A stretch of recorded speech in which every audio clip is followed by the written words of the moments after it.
নমস্কার বন্ধুরা, স্বাগত জানাই আমার চ্যানেলে। বন্ধুরা, আজ আমি নিয়ে চলে এসেছি কুঁদরির একটা নিরামিষ রেসিপি। তাই একদম দেরি না করে চলুন দেখে নিই রেসিপিটা বানানোর জন্য সবার প্রথম আমি নিয়ে নিয়েছি 250 কুঁদরি। এই কুঁদরিটাকে আমি 4 ফালি করে দেখুন এভাবে কেটে নিয়েছি। আর কুঁদরিগুলো আমার সমস্ত কাটা হয়ে যাওয়ার পর আমি এগুলোকে ভালো করে ধুয়ে জল ঝরিয়ে নিয়েছি। এবারে গ্যাস ওভেনে চাপিয়ে দিয়েছি কড়াই, আর তাতে দিয়ে দিয়েছি সামান্য সর্ষের তেল। তেল গরম হওয়ার পর আমি কুঁদরিগুলোকে কড়ায় তুলে দিয়েছি। এবারে কুঁদরিতে আমি এক এক করে অ্যাড করে দিচ্ছি সামান্য নুন, আর অ্যাড করে দিচ্ছি সামান্য হলুদ গুঁড়ো। নুন আর হলুদ গুঁড়ো অ্যাড করার পর আমি আবারও প্রায় 2-3 মিনিট কুঁদরিগুলোকে তেলে কষে নিচ্ছি। এবার হালকা লাল হয়ে গেলে কুঁদরিটাকে আমি ঢাকা দিয়ে দিচ্ছি যাতে সেদ্ধ হয়ে যায়। 5 মিনিট বাদে আমি ঢাকা সরিয়ে দিচ্ছি। দেখুন কুঁদরিগুলো প্রায় অর্ধেকের বেশি সেদ্ধও হয়ে গেছে এবং একটা লালচে কালার চলে এসেছে। এটাকে আমি কড়া থেকে এবার নামিয়ে ফেলছি। কড়াইতে আবার অ্যাড করে দিচ্ছি 1 টেবিল স্পুন সর্ষের তেল আর 1/2 টিস্পুন কালো জিরে অ্যাড করে দিচ্ছি। তেলটা গরম হলে কালো জিরেটা ভাজা হয়ে গেলে 2 টেবিল স্পুন সাদা সর্ষে, যেটা 4টে কাঁচা লঙ্কা দিয়ে আমি আগেই বেটে রেখেছি, সেটাকে আমি কড়ায় অ্যাড করে দিচ্ছি।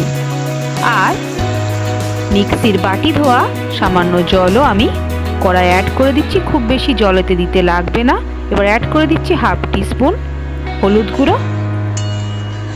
এবারে সর্ষে বাটাটা যেই ফুটতে শুরু করেছে হালকা, আমি তাতে অ্যাড করে দিচ্ছি আগে থেকে কষে রাখা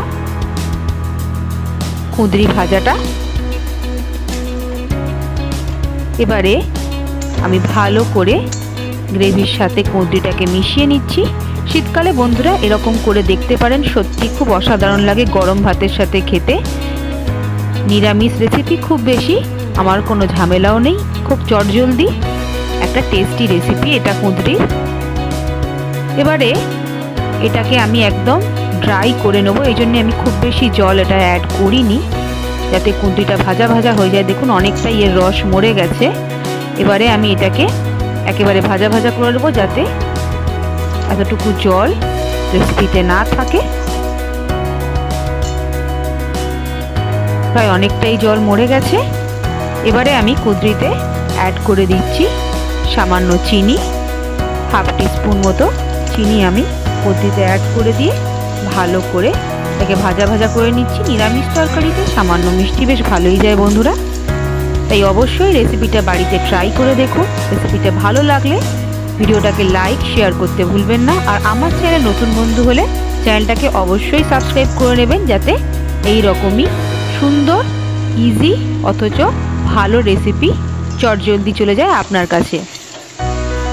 আমি কুঁদরি কষার সময় সামান্য নুন অ্যাড করেছিলাম, আবার আমি সামান্য নুন অ্যাড করে দিলাম। শেষের দিকে নুনটা অ্যাড করলাম যাতে নুনটা খুব বেশি না হয়ে যায়।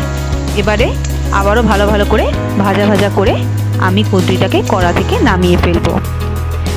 রেসিপি আমি নামিয়ে ফেলেছি কুঁদরির, এবং দেখুন এটাকে সার্ভও করে ফেলেছি। চমৎকার দেখতেও লাগছে এটা, অথচ খুব বেশি তেল বা মশলা রান্নায় কিন্তু আমি একেবারেই ব্যবহার করিনি। তাই এরকমই নিত্য নতুন রেসিপি পেতে অবশ্যই সাবস্ক্রাইব করে দিন আমার চ্যানেলটাকে। আর ভিডিওটা ভালো লাগলে লাইক শেয়ার করতে ভুলবেন না। আজকের এতটুকুই, আবার হাজির হব নতুন একটা রেসিপির সঙ্গে। ভালো থাকুন, সুস্থ থাকুন, বাই।